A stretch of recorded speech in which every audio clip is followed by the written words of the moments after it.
Hello, and welcome to the 4th Annual Transform Challenging Behavior online conference. In this video, we'll be talking with Sean Bryant about play, anti-bias and anti-racist teaching practices, and challenging behavior. I'm going to jump right in here and tell you about Sean. Sean Bryant is the founding director of the Teaching Excellence Center. Sean is a trainer, coach, and consultant with over 28 years of experience working in both school districts and early learning settings. He's a former Head Start teacher, shout out for Head Start, former center director, and former mental health consultant, although in some ways I think he might be still consulting in that area. He currently trains, coaches, and consults with programs throughout the US. I'm going to drop a few letters and acronyms here because I think it might be meaningful to those of you who know them and work with these tools, okay? If you don't know what I'm talking about right now in the next 3 sentences, just don't worry about it, all right? But for those of you who this is meaningful for, Sean is CEFL authorized and trained. That's the Center for Social Emotional Foundations of Early Learning. He's PITC trained, which is the Parent, Infant, and Toddler, what's the C? I'm forgetting, but he's trained in PITC. He has both toddler and pre-K class certification, and he possesses a Montessori early childhood credential. So I'm sure some of you are going to have connections with Sean because of some of that. He was also featured in Exchange magazine as an emerging leader. How awesome is that? All right, I'm really excited about this interview and what Sean has to teach us. Please stay until the end of this one, where you'll get to see a video clip of a teacher who Sean has worked with, Rebecca, working with a few children. I think that video clip really brings it all together, and watching that video and then staying after to hear Sean's take on it was one of my biggest takeaways from this conversation. So don't miss that. All right, let's go speak with Sean.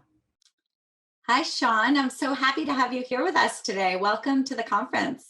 Thanks, Barb. I'm happy to be here. Really excited and really happy to be a part of this wonderful and excellent opportunity. Oh, thank you. Yeah, it's great to have you here. And I'm excited to dive in.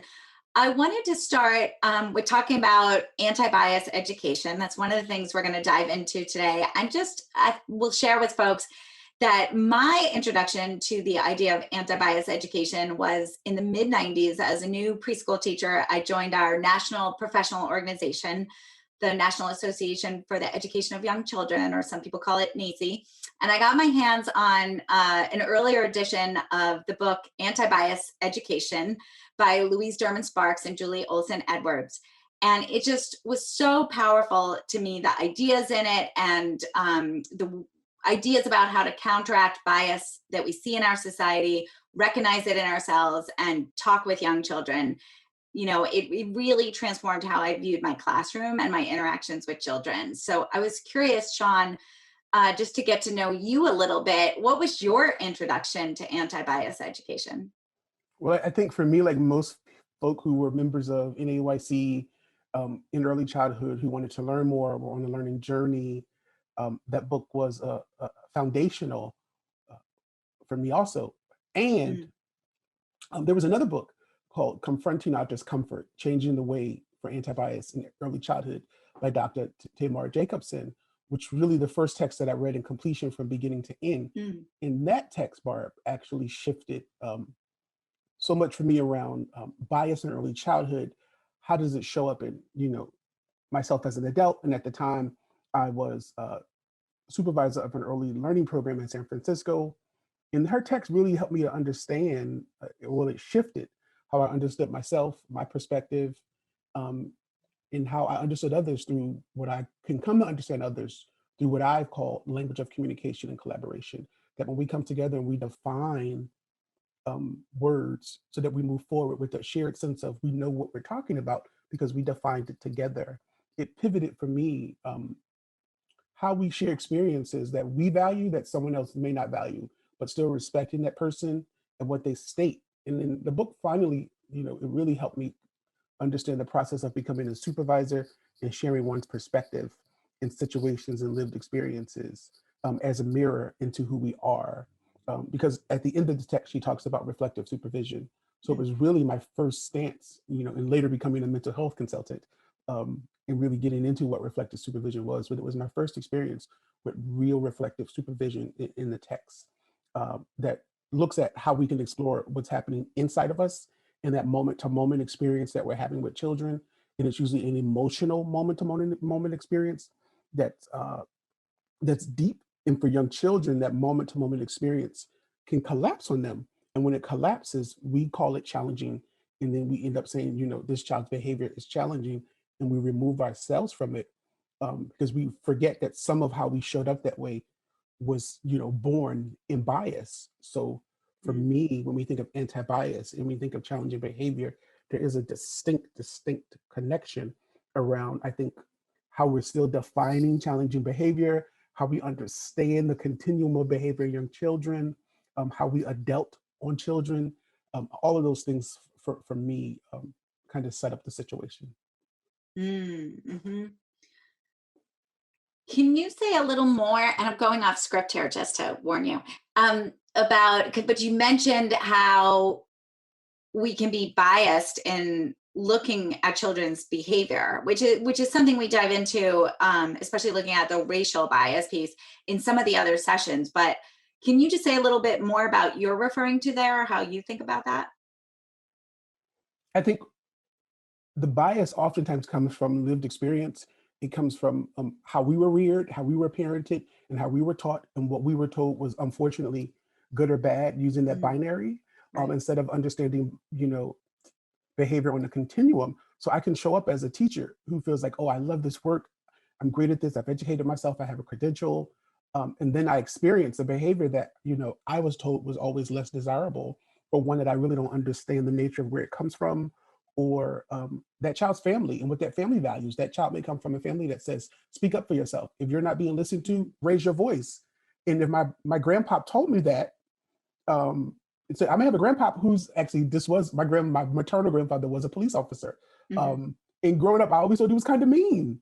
But Mm, growing up, then I realized, oh, when you're a police officer, it shifts your whole mindset.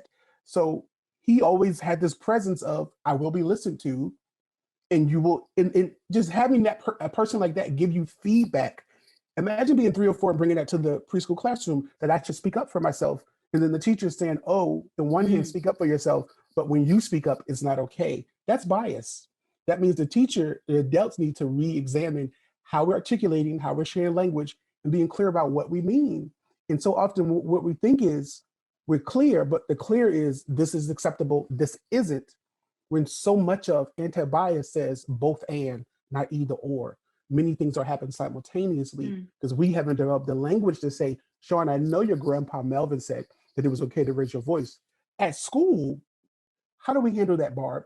If someone says something you don't like, so that both and says, I still validate what your home life has positioned you and what you showed up with, but there's some different things in this situation that we need you to develop and use. And at no time did I say, well, we don't raise our voices. mm, Because what I learned years ago as a preschool teacher was anytime I go up against what a child's family has told them, I'm going to lose. So, mm, I had the peace table and I thought my peace table was beautiful. And I had children who were using it. And then I had children who just ignored it. And I couldn't understand it until one day, the little girl, we were in the hallway and she said, my grandmother told me if someone hits me, I can hit them back. mm, And it hit me like a ton of bricks because I was thinking, all the work we're doing around this. But what she was telling me was, there's a separate set of values that you're wanting me to take on here. So when it comes to behavior, I needed to understand that she was showing up with duality. And so often, I think early childhood programs, Bart, don't recognize the mm, duality that we show up with as adults and that children show up with. And then we push our bias onto them. And that bias, I think, quickly just multiplies into what we articulate as challenging behaviors. And we know that, the research behind it says we actually look at little black boys more than anybody else. And then it was little black girls. And, we had this kind of big chasm between who we're looking at when we're thinking of something negative or deficit based and who we're not, even when no one is demonstrating those behaviors. So I think all of that stems from, the biases that we all learn, mhm, but don't interrogate or learn how to pull away from and see them through multiple lenses and not just one lens. mhm, mhm. Yeah, thank you for those examples and for referencing that research. Um, The next thing I want to ask you about, Sean, is, for me, when I was introduced to anti-bias education, in what I was learning, including from the book that I referenced by Louise Derman Sparks and Julie Olson Edwards, included in there is a discussion around race in the book, right? And so I kind of looked at, okay, there's bias around gender and ability or disability and race. And, they were all in there. And I was striving as a teacher to kind of like have that awareness of those biases, get my books to depict all children of different family structures with two dads or multi-generational, different abilities, and certainly different races depicted in books. But one thing that I've really been aware of the last, in the more recent period of time, is this idea of, especially for those of us who are white, striving to be anti-racist, and how it's important to pull that term, well, not pull it, say, to use that term and to look at issues of racism separate from just other issues of oppression. And so I wanted to ask you if you could speak to your thoughts on that, and how would you distinguish anti-racist practices from anti-bias practices? Does that question make sense? It does. I think they are distinctly different. So if we think of anti-bias and anti-racism, which many people in social justice arenas are now calling ABAR, so they're starting to show up together in much of the language. I think for me, Dr. Ibram Kendi speaks eloquently about naming what racism is and how to correct racism. So I think for everyone, including white identified people, the naming it is the beginning part, because I think so much of what was the civil rights era that named colorblindness as a lens that people were taking on to say, I'm not racist, but that bias-based practice was actually steeped in or born out of racism. So naming it, I think, is so important. And one thing that he says that stuck with me, Barb, was how people determine solutions to problems in their time is typically based on how we understand the past. So I think so much of what we aim to do being anti-bias and anti-racist means we've got to go back and understand the past and how it shows up in terms of systemic racism, systemic oppression in education, in healthcare, and across sectors, in with gender. So I think understanding that for all folk, particularly white folk, is the path into really being able to understand what it means to be anti-racist and not be silent. Because I think Dr. Kendi also says, which I think many people understand because it's really practical, there's no middle ground. One is either anti-racist, and anti meaning good, meaning I'm acting against racism. I'm actively doing things. I'm not sitting silent saying, oh, it's nice that they're doing that. It's not there. What part am I taking in ending that historical peace for all citizens, specifically for young children, so that their lives show up differently, so that when they're our age, when they're adults, they're not fighting the same fight. What piece could we change or alter being anti-racist to make it more effective and better for young children? I think is really that ongoing question that we should be asking ourselves. And I think generally, anti-bias practices are those that we kind of recognize as intentionally folded into everyday interactions with children and families.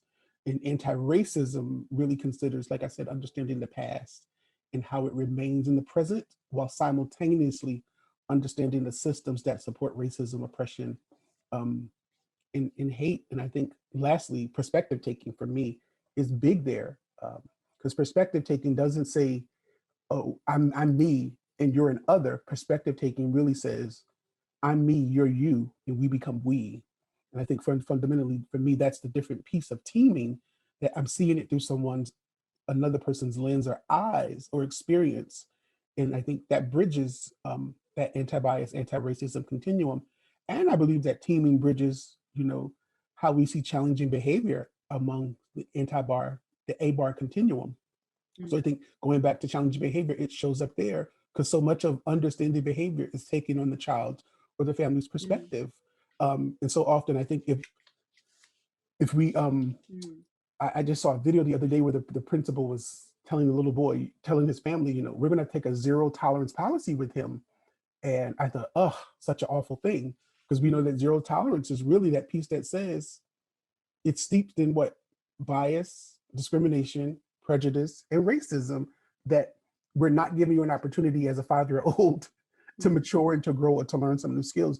We're saying what you said or what you did, even if you're learning or didn't know anything else, is so awful that you need to leave the place that you came to learn those new behaviors. And what we know is that that mindset, that lack of perspective taking, you know, is basically couched in a racist mindset. Mm. I'm taking more notes than I've ever taken in an interview before, Sean, but I promise you all, I'm also present and I'm going to keep interviewing. It's so funny, Barb. I just don't want to miss anything. I think that's really powerful what you're saying, that, you know, taking an anti-racist perspective is about knowing the history, and specifically you use the words, the history of oppression and hate, I believe you said, which is, you know, just really, I don't know that that's something we're doing in a widespread way in early childhood, in how we're thinking and talking about children and our interactions and what's happening in our classrooms, and especially when it comes to behavior.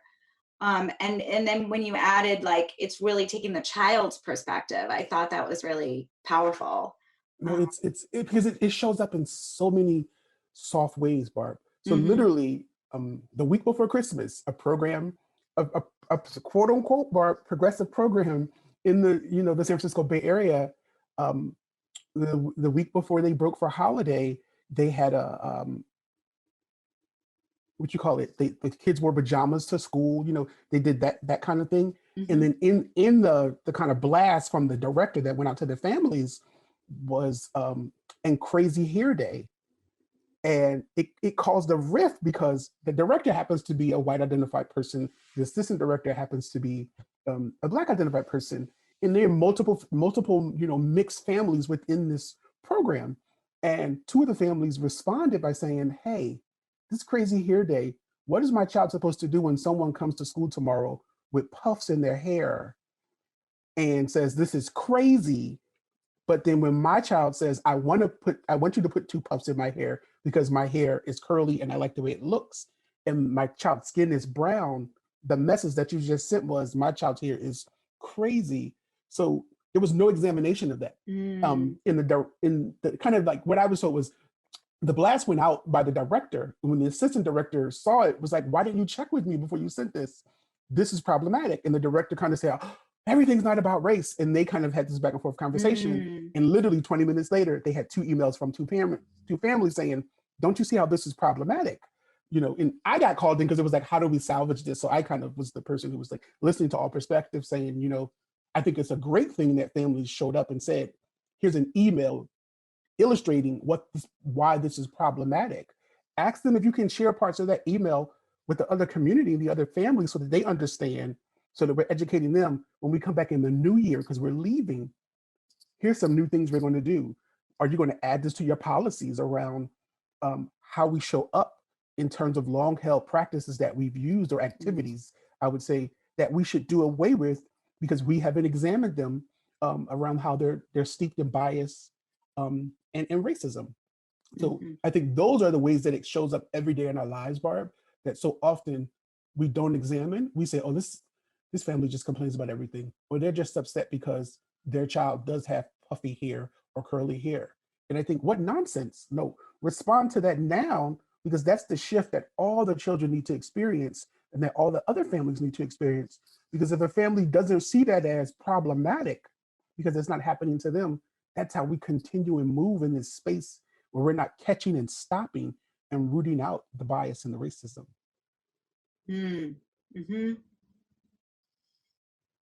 I think that's such a powerful example, Sean, of, what you're saying, that it's just the way that racism can show up every day, or just, well, I don't want to say small because it had a big impact on certain people, but in these, I think you might have used the word soft, or they're subtle, or they're kind of insidious. I guess that's really the word I would use, right? Because it's Mhm. like, the person doing it oftentimes may just have, it's just like a something they can't see because of who they are in the world, and nobody said it to them. But Yeah. it's, um, yeah, that's just,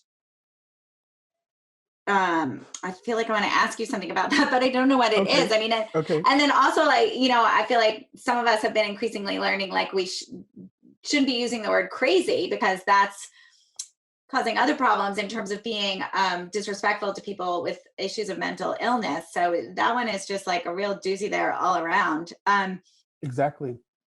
But it seems like I guess there's two pieces to me. Then it's like how to be responsive in the moment, and uh, take that feedback, right? But then also, like, how do we try to avoid something like that in the future? Are the two things that come to mind for me on that. Do you have any thoughts about that piece? Like, do you have any things that guide you in both those areas when you're like training on this or supporting that particular program you were working with? A few things, Barb, definitely. For me, this word discomfort, and even in the four goals for anti-bias, in terms of that framework, um, they identify and name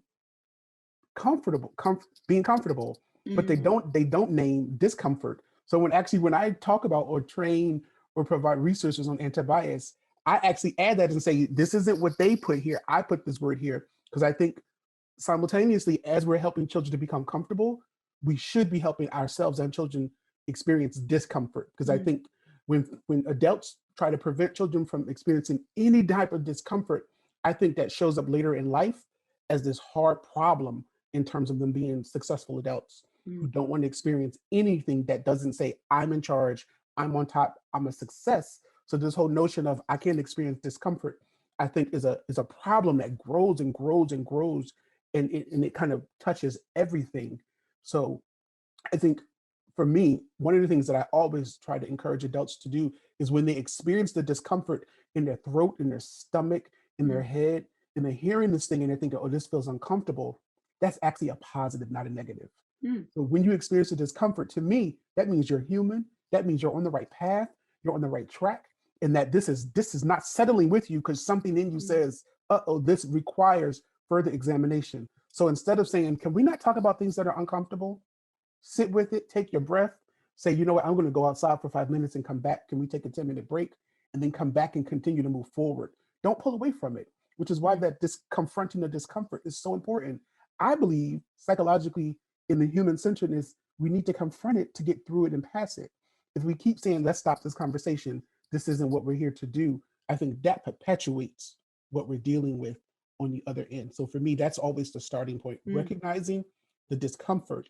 And for leaders, I think it's even different. It's modeling how to get through discomfort, articulating mm, to your staff and your families when you're experiencing discomfort so that it's modeled for them. Because for most of us, it hasn't been modeled for us how to experience discomfort in a positive way.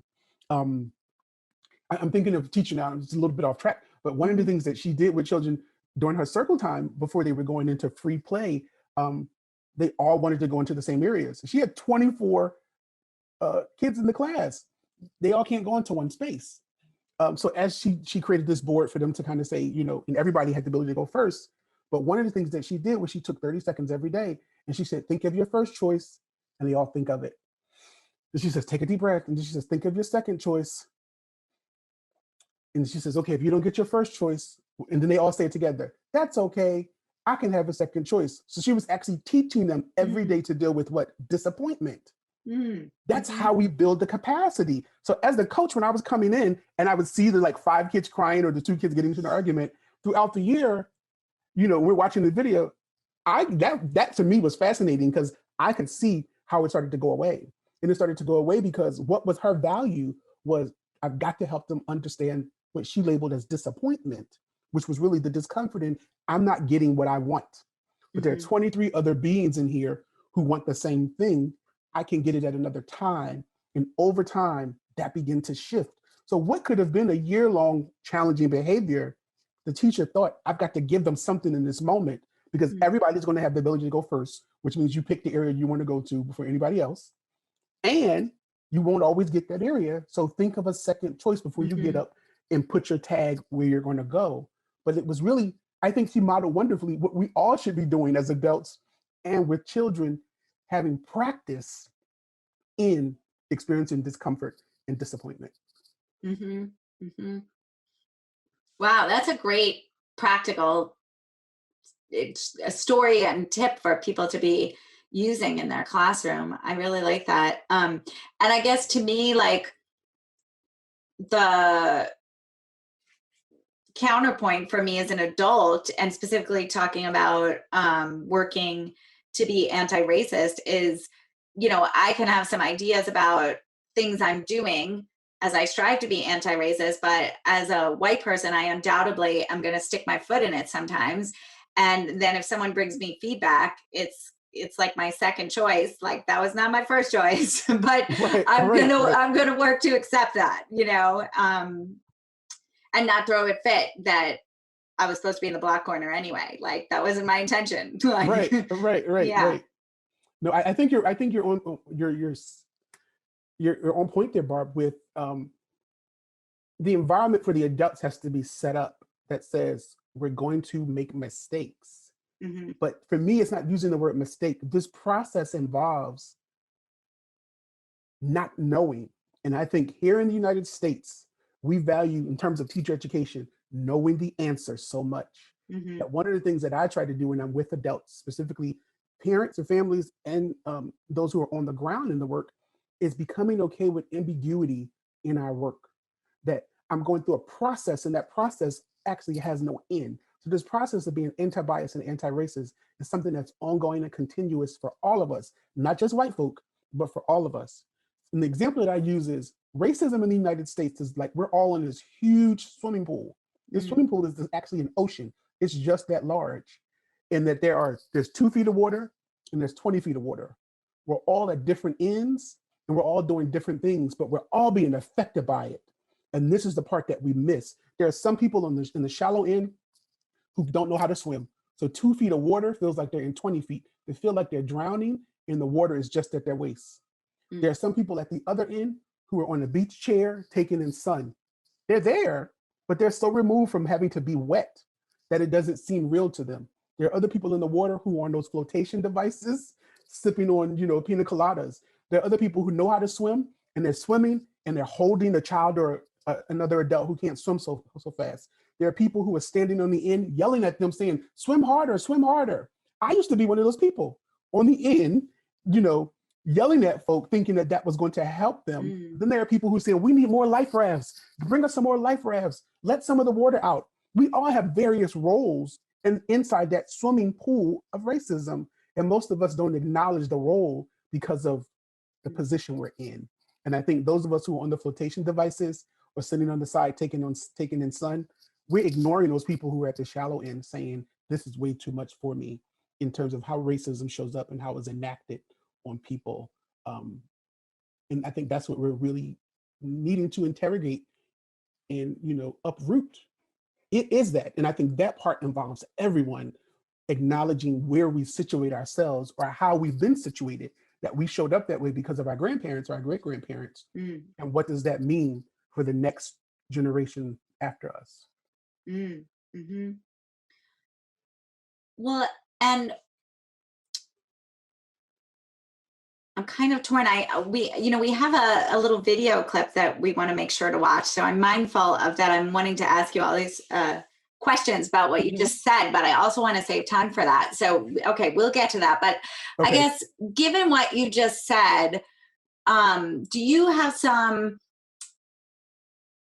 thoughts for us on what are some of the things we should be doing in the early childhood field right now, both, I guess, as a field and individually, in terms of the fact that we're swimming in the swimming pool or ocean of racism? I know that's like a ginormous, ridiculous question. So that's why but I feel like now that you've said that, I feel like we have to go a little further with it. So I'm like, maybe you can help me out. I'm not sure what the question is, but like, what do we do with that to start, or what are some points we could do?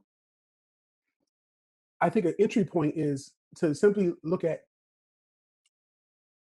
this notion of what I call start, stop, and do. Mm.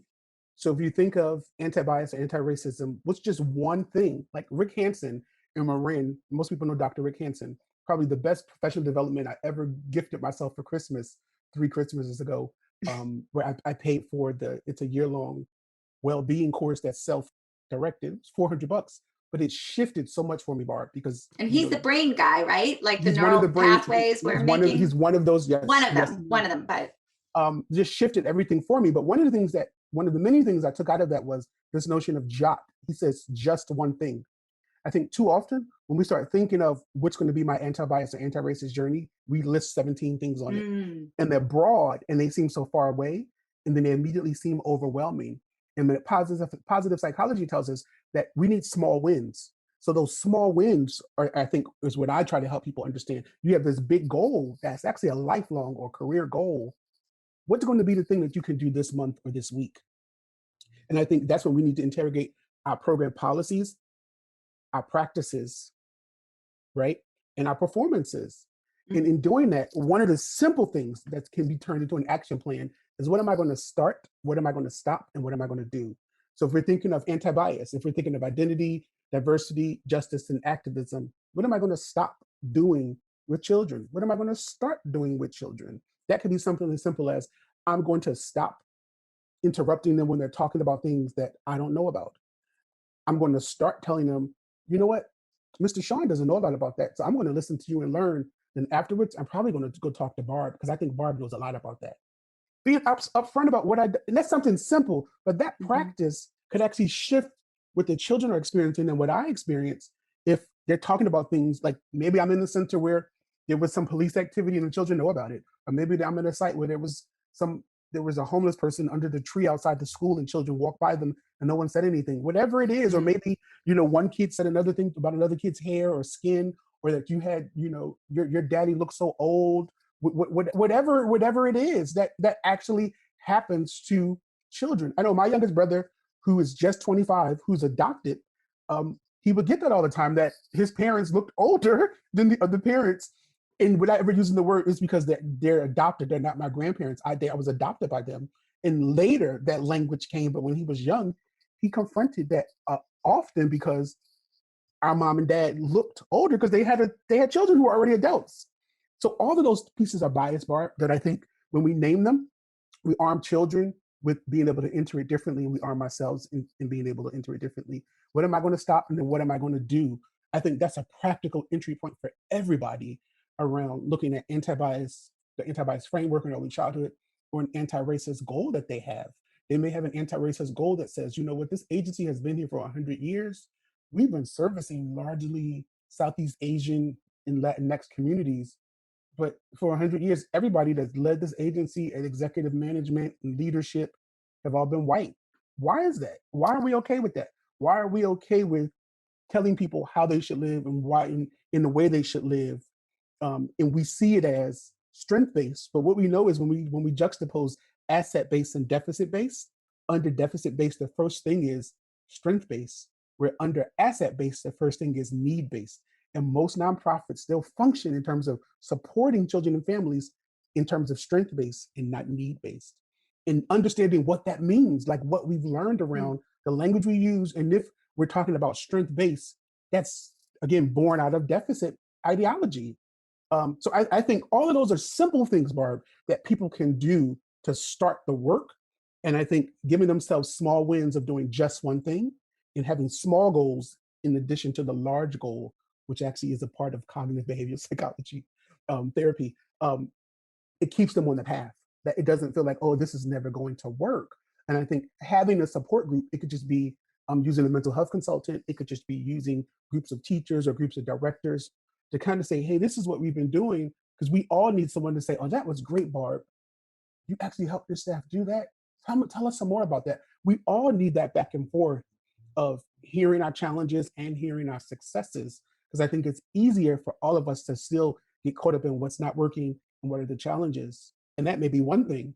And in the course of the day, we did 4 things that were actually great that we never talk about, we never document, or we never spotlight. And I believe all of those things keep us on the anti-bias and anti-racist path. Thank you for that. I think one of the things that's really resonating with for me, Sean, is where you said just really picking one thing that you're going to stop doing or start doing. And I think this can be a good lead into the video, actually. So one thing that I'm really advocating for, and that I could be an interesting something around behavior for folks to take on, start doing. Obviously, everybody, I'm sure, has their own ideas, and I would love to hear those in our Facebook group. But one thing I'm thinking about that we need to do as a field is really like in those moments where there's like perceived early signs of challenging behavior, going back to the research from Yale by Walter Gilliam and his colleagues, to reflect on and kind of engage, like, is this really challenging behavior, or who am I identifying as presenting challenging behavior, right? To like interrogate that a little, I guess. And then the other thing is when there are really clear signs that a child's getting, dysregulated, upset, that of course for all children, but particularly for children of color and Black boys in particular, since the research shows that as a field, we are biased against those children in terms of looking at behavior, to really decide you're going to start working to really support children in those moments. And to go back to what you said towards the beginning, to take the child's perspective. I guess that's one thing I'm thinking, is that in terms of a start doing type thing, which to me could go with that video clip that we're going to share. I know, do you have any thoughts on that before we share the video? I definitely agree, Barb. I think, understanding, I think not just behavior, but understanding child development in the past and the present, and then understanding what teaching and learning is, understanding like the theorists in the position they took, in knowing some modern theorists or modern schools of thought in terms of how they incorporate social and cultural contexts. I definitely think understanding behavior as a normal and natural part of child development. For me, that's the big red letters. Like, I think we still struggle with seeing behavior as a normal and natural part Right. of child development. And then how do we shift the notion of challenging behavior, which has always had stigmatization for Black Right. boys? In addition to Dr. Walter Gilliam, Dr. Oscar Barberin, who kind of talked about years before that, the stigmatization of Black boys. How do we understand that when we show up for the work? How do we understand the civil rights research that looks at, the darker your skin tone, the more teachers, all genders, all races, see you more as the problem based on your skin tone, not your behavior, but your skin tone. So you're talking about little boys who look like me, who are 2, who kicked out of toddler programs for normal toddler behavior. Mm-hmm. And the darker they were, the more likely they were to be, expelled or terminated from the program. And how much are we reacting to or even responding to challenging behavior with the lack of understanding ourselves, our histories, and young children in the social cultural context? And I think we can do a better job of using all of our senses when we're working with young children and interrogating our own bias, I think. And I think the clip that you're referring to with Rebecca, who was a Head Start teacher at the time, teaching in a classroom of 24 children with 11 different languages, and two additional teachers, Margarita and Anna, one of the coaching goals was to build a better relationship with the little boy Messiah that you see in the video in the blue shirt. And she was intentional about her purpose. So I think why she was successful, because she accepted, I don't have a budding positive relationship with him, and that it's my job to be intentional around shifting that and not asking him to show up, Right. as a 3.5-year-old who's new to this Head Start program and environment, but for me to say, how do I expand this box that I'm asking them all to be in, so that there's freedom to be who he is, and at the same time experience me and experience the environment in a different way. And I think because she was intentional about that as a coaching goal, um, she was able to show up differently around what she wanted to start, and do. Mm-hmm. She was clear, like, I'm going to stop ignoring him and thinking it's just going to require more time. I'm going to Right. start being intentional about being with him wherever he goes. I'm going to be his play partner and facilitate the play. And that's my action. And my action is to keep it going as much as possible, so that I see what could be termed as challenging or adverse behavior, go away and decrease. And one of the things that we're going to see in the video is, in the midst of a play experience, she moves him, and I know I use this when I'm talking about the brain. She moves him up the brain from the stress part of what I call the red to the green part, which is what I call the go part, skillfully and successfully. And then he shows up and wants to participate differently. So I think for me, Barb, being intentional about purpose around how we understand children, how we understand what knowledge we possess, what knowledge we need to learn more about, and definitely all we bring to behavior and our understanding about it, they all play a part. Mm-hmm. Mm-hmm. Okay, well, let's watch the video. I think, to me, it was the reason I really wanted to show it in this context is because, as you said, like, Rebecca as a teacher was clearly, well, I guess this part I wouldn't say clearly, but I knew from talking to you and what you just said now, was making a very concerted effort to connect with this child, support them, and help move them back to the green zone in the brain.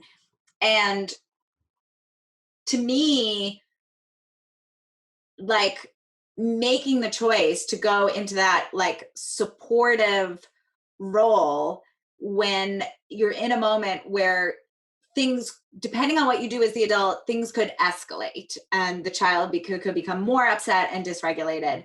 And then the child gets blamed for it, essentially, right? If it gets to the point of aggression or a tantrum or throwing toys or whatever it is. So to me, there's like probably just so many moments in any early childhood classroom where teachers can make that choice on which direction they want to go with things, or not to take just two, but you really do get to choose how you're going to respond. And it's one of many, many ways I think we can be supportive and anti-biased and or anti-racist in those moments. I mean, there's a million other ways too, of course, but in terms of behavior, it is in that moment is part of it. Definitely. I think. So, okay, well, let's show that video. We're sure building it up enough here. Well, we're looking for, what do you have? No. What is that? But you gotta find the big one and the little one. Like, I found a big elephant. Where's the little elephant? Oh, there's the little elephant. And then you put your trucks together. Hey, Sean, you put your trucks together, because watch this. Watch. You guys, now, it's like a puzzle. You have to fit them together. Like, hey! Yay! You did the big truck and the little truck. Can you go get the elephant so we can do it too? Why not? Hey, Messiah, it seems to me like you're a little frustrated, but I don't know why. Can you go get the elephants and let's try to put them together? Why not? Why not, Saya? I'll put them together if you want me to. Oh, I found a little cat.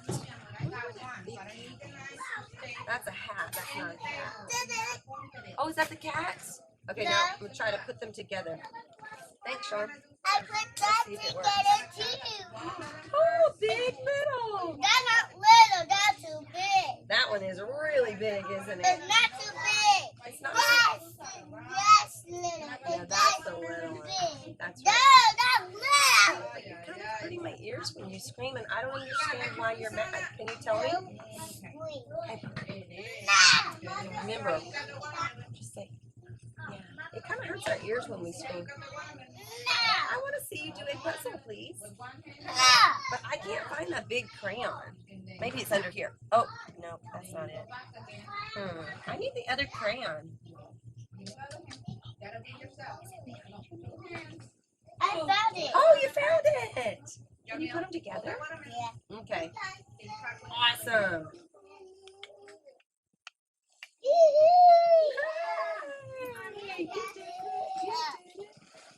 really did it. Can my cat live right there on top? Yeah.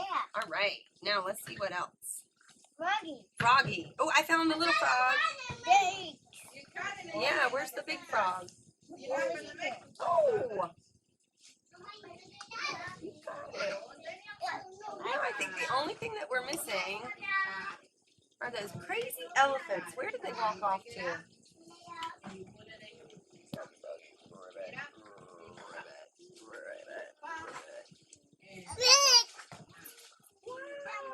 Big truck, little truck. This was Big a truck. boat, little boat. Two animals. Put it behind all mine. Oh, Put it behind mine. I'm gonna line them all up together so it's one big line. Oh, good idea. And Messiah, you are really cooperating. That's awesome. No, don't break them in pieces. Hold one hand. Hold it with one hand and push everything you got. Oops, I broke it. Hold it through. Okay, you want The good news is, Sean, he broke it, but he can put it back together. If I broke mine, I can break mine back. Yeah, that's the thing about puzzles is we put them together. Where'd that crazy elephant go, though? Huh? Oh, you found both of them? Awesome. Put them together. You gotta hold it. Put them together. Hold the feet. Yay! That is such a long line of puzzles. Can you believe you did all of those puzzles? Yeah. Oh, I would 1, feel 2, so 3, proud. 4, 5. Oh, are there 5 of them? Hey, let's count each one. Let's see. 1 puzzle, 2. Is it okay if I count them like that? Keep them like this. 1, 2, help me. 3, 4, 5, 6, 7, 8. What's the last one? I can't reach it. 9. You guys did 9 puzzles. Whew. What great workers. Yeah, are you proud of yourself? I am proud of you too. Are you proud of yourself? I am proud of you too. Now, how are we going to get these puzzles back in the box so that we can go play somewhere else? You're all done? Come tell Messiah, it's your turn. Hey, Messiah, you worked so hard on these puzzles. I'll put them up for you, okay? And you can go to sand. Because Raji says, it's your turn. Sean, I wonder, do they fit in? Yeah, it's your turn with the sand. Wait, I'm looking to see if they'll fit in like this when they're together. I don't know if they will or not. Look, oh, they fit right beside each other.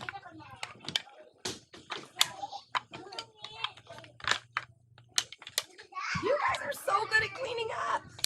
Wow. Thanks, Messiah. Thank you, Sean. Wow. Hey, would you like to do these puzzles? Sean just got finished. Okay, so Sean, I'm wondering if you can help us understand what Rebecca is doing in that video and why she's doing it to the best of your knowledge. Sure. So I've already told you a little bit about who she was in the context of the classroom, but Rebecca's actually making our moment-to-moment decisions to build relationship with Messiah. So one of the things that she's doing is she's staying or remaining attuned to him so that he feels safe, he feels seen, and he feels soothed. Rebecca skillfully, I believe, helps Messiah get out of what the red zone is into the yellow zone, which is his limbic system. She starts using feeling words.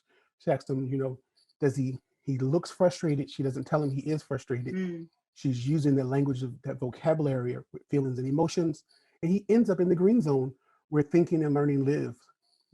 I think that skillful, practical, and profound way of being with him is what helps him move up that ladder. When all children are experiencing stress, developmental trauma is what I call it, and finding their way through a preschool experience, and having a teacher who can demonstrate those skills that Rebecca demonstrates, I think is key.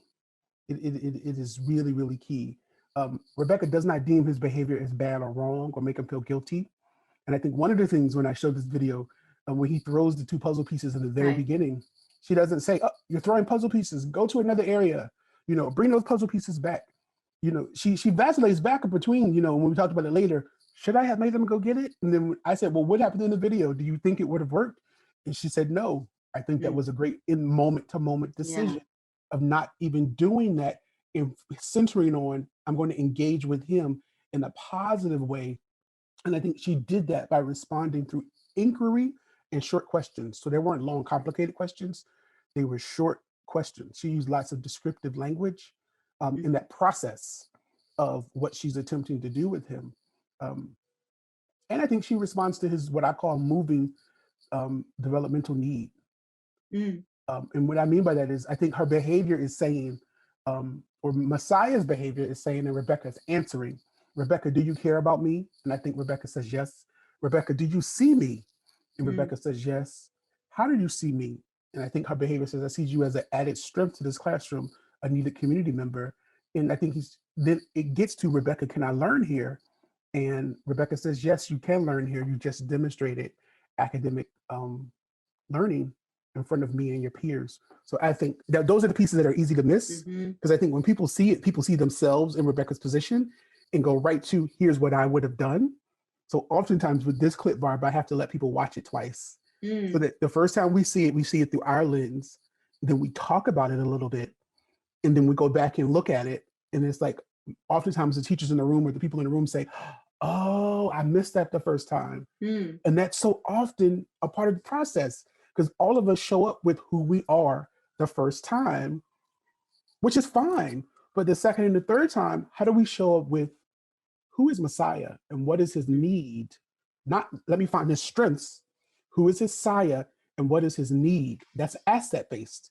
Who is Messiah and let me dig for his strengths are deficit based, because that says I'm actually gazing on the deficits, but the challenging behavior that I call, and I have to weed through that to hopefully find one thing that I like about him that I can call a strength. That's the old way. And we know that what keeps us in the perpetual cycle of not getting effective. This other way of positioning it as he has some needs that I have to partner with him or join with him is really, really instrumental, I think, in seeing all children differently, doing the work differently, and definitely we're thinking about challenging behaviors in anti-bias and anti-racism, specifically with little Black boys in preschool. I think we're setting up a whole new phenomena around how to do this work and how to be anti-bias and anti-racist in the midst of our day-to-day practice.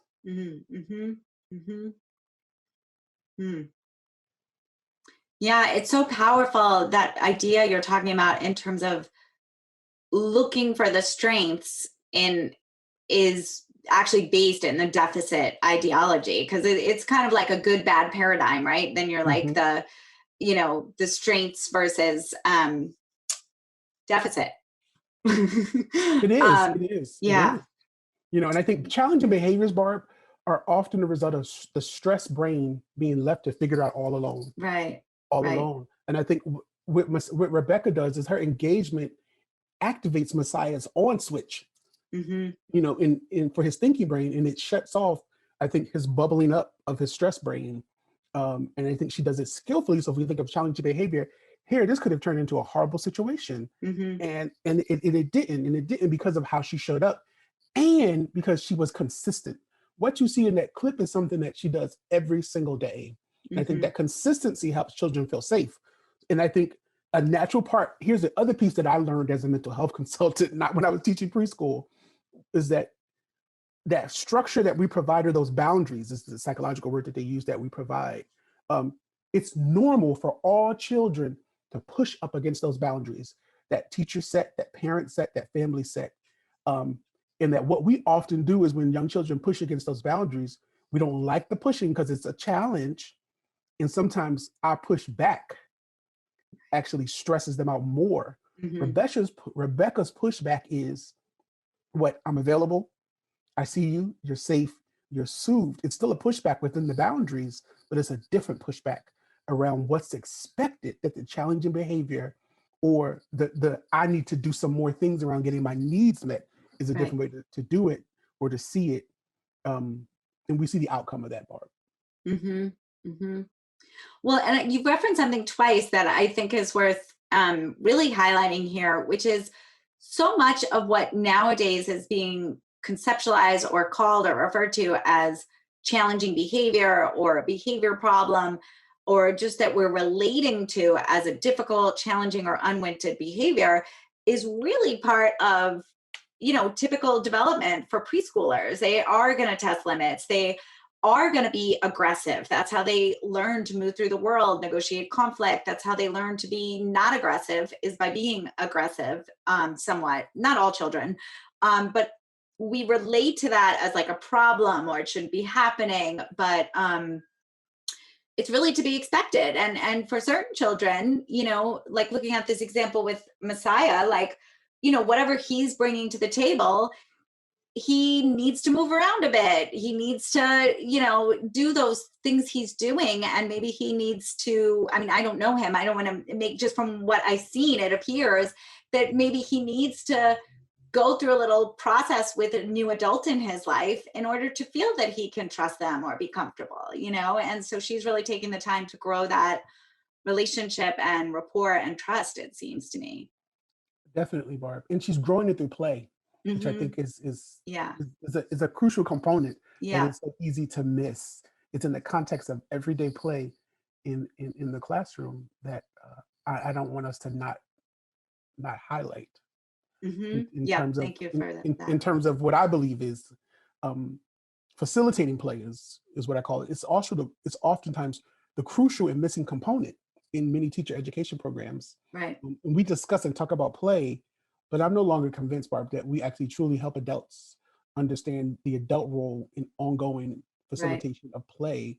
And I think, Rebecca does that here. And it reminds me of Dr. Kyle Snow's when he wrote about the false dichotomy between play and learning.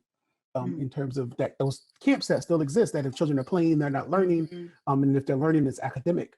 And really, that research looked at it's not play versus learning, it's play and learning, and both direct instruction and play have roles in the developing lives of children, and that happens there, which is why to me that clip is so powerful, because something different happens in the beginning, and when you get to the end, you actually see Messiah in the thinking brain. You see him in the learning part of the brain, demonstrating he's counting, demonstrating academic concepts. So for me, I agree with Dr. Snow. That's a false dichotomy, specifically when it comes to challenging behavior too. So, yeah, absolutely. I couldn't agree with you more, Sean, that I think in terms of both children learning, and in terms of us developing our relationship with a child and supporting them, those are both done best through play, in my opinion. So, yeah, well, I am watching the clock, and sadly, I think we have to move towards bringing this to a close. I will say, though, to everybody, don't forget, you can rewind a little and watch that clip again before you come back and close out this video. Because, Sean, you were saying when you train with this video, you often have folks watch it twice. So everyone can feel free to rewind and rewatch that clip. But in terms of people who would like to learn more about your work, Sean, or to stay in touch with you, what's the best place to find you online? The best place is the website, teachingexcellencecenter.com, the website. Okay, excellent. We will definitely link that up. And we'll continue the dialogue over in the Facebook group. So thank you so much, Sean. I really appreciate talking to you. Same here. It was a pleasure. Yeah. Well, the final thing I want to mention, in addition to saying thank you to all of you who joined us, is I want to make sure you know that if you want extended access to this video and all the other videos, as well as some other goodies, just click on the link below and be sure to check out the teacher package and our other packages. That is also how you get your professional development certificates. So thank you, everyone. And thank you so much, Sean. Thank you, Barb. Thank you all. Yeah. Bye, everyone. Bye-bye.